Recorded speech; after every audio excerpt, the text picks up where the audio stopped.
یو ځل کاشف ویډیو گیم ته کینی نو په هغې کې بیا ورکې پکې غرق وي پکې که ته ورته هر څه ووایې هغه بیا ناوري هغه په هغه خپل کار کې دومره بیزي وي چې هغه ناوري هېڅ ستا آواز ناوري که ته ورته څه خبره وکړي تاله جواب نه درکوي. بسم الله الرحمن الرحیم. السلام علیکم ملګرو، امید دی چې تاسو ټول بخیر. نن زمونږ ایډیم نمبر 6 دی او نننی ایډیم زمونږ دی The lights are on but nobody's home. او یا دا محاوره داسې هم ویل کېږي The lights are on but no one is home. اوس د دې محاورې لفظي معنی خدا ده چې The lights are on، lights on دي یعنی په کور کې رڼا ده، ټول لایټونه آن دي، but nobody is home او یا but no one is home او په کور کې څوک نشته دی. لایټونه آن دي او په کور کې څوک نشته دی. اوس دا خدا د دې لفظي معنی. اوس د دې محاورې مطلب څه دی؟ دا محاوره مونږه په دوو موقعو باندې استعمالو.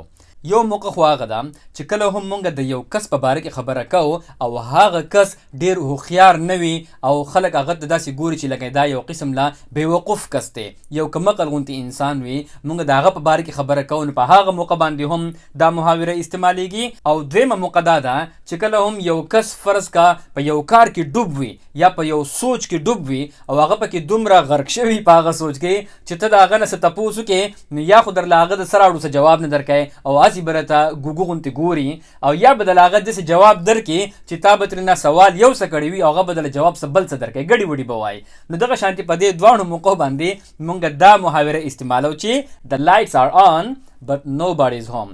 لایټونه آن دي خو په کور کې څوک نشته دی. اوس د دې مطلب داسې راځي اکثر چې خلک د کور نه بهر وځي نو ټول لایټونه خلک آف کړي که نه، ټوله تیاره کړي په کور کې، ځکه چې هسې فضول بجلي خرج کېږي او بل په خلکو پسې راځي نو خلک لایټونه آف کړي نو د کور نه وځي که نه. نو اوس که فرض کا لایټونه آن وي په کور کې چا ټوله رڼا کړې وي او د کور نه بهر وتې وي نو دې ته یو قسم لا بېوقوفي ویلې کېږي که نه، ځکه چې په تا پسې د بجلی بل راځي او ټول لایټونه دې آن پرېښي دي او د کور نه بهر وتې. نو اوس زموږ په ملک خو اکثر خلک داسې کوي چې د کور نه کله ټول خلک بهر وځي نو خلک هسې لایټ آن پرېږدي چې چېرته غلو ته پته ونه لګي چې په کور کې څوک نشته دی. نو هغه خبره خو صحیح ده، خو عموما خلک داسې نه کوي، خلک چې د کور نه بهر وځي نو ټول لایټونه وغیره آف کړي چې په موږ پسې د بجلی نور بل نه راځي. اوس دا محاوره به موږ په سینټنسز کې څنګه استعمالو، زه تاسو له د دې یو څو ایگزامپلز در کوم نو انشاءالله تاسو به په دې باندې پوه شئ. ایگزامپل نمبر 1. What's going on with Rashid? It's like the lights are on and nobody's home. په دې راشد باندې څه چل شوی دی؟ دا خو داسې ښکاري چې لایټونه آن وي او په کور کې څوک نه وي. دې خبرې مطلب دا دی چې په دې راشد باندې څه چل شوی دی، یعنی څه ګډې وډې وایي، مونږ ته یو څه تپوس کوو دې مونږ له بل څه جواب راکوي. او یا تاسو د دې نه دا مطلب هم اخیستی شئ چې په دې راشد باندې څه چل شوی دی، دې خو داسې د بېوقوفانو غوندې کارونه کوي. The lights are on but nobody is home. Example number 2. Once Kashif starts playing video games, there is no use in talking to him. کله چې هم کاشف ویډیو گیم شروع کړي او ویډیو گیم کوي there is no use in talking to him نو د هغه سره بیا د خبرو هیڅ فایده نشته دی. It's like the lights are on but no one's home.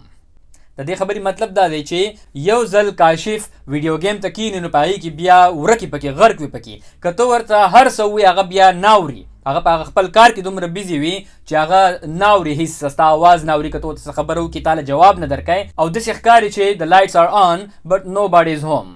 اوس تاسو وګورئ په دې ایگزامپل کې د دې محاورې دا مطلب راځي چې یعنی کس دا دی موجود دی، The lights are on، لایټونه آن دي، کس موجود دی but nobody is home، خو په کور کې څوک نشته دی، یعنی کس دا دی موجود دی خو پته نه لګي چې د ده مازغه چېرته کې دي، په کوم ځای کې دی وګرځي، په کوم ځای کې په سوچونو کې دی ورک دی چې زموږ د خبرې جواب هم موږ له نه راکوي. نو دغه شانتې دا ګوره په دې موقع باندې هم دا محاوره دغه شانتې استعمالیږي. Example number 3. I kept asking her questions about what happened. ما د هغې نه تپوسونه کوله، زه مسلسل لګیا وم د هغې نه مې تپوسونه کوله about what happened چې څه چل شوی دی but she just kept staring at me blankly.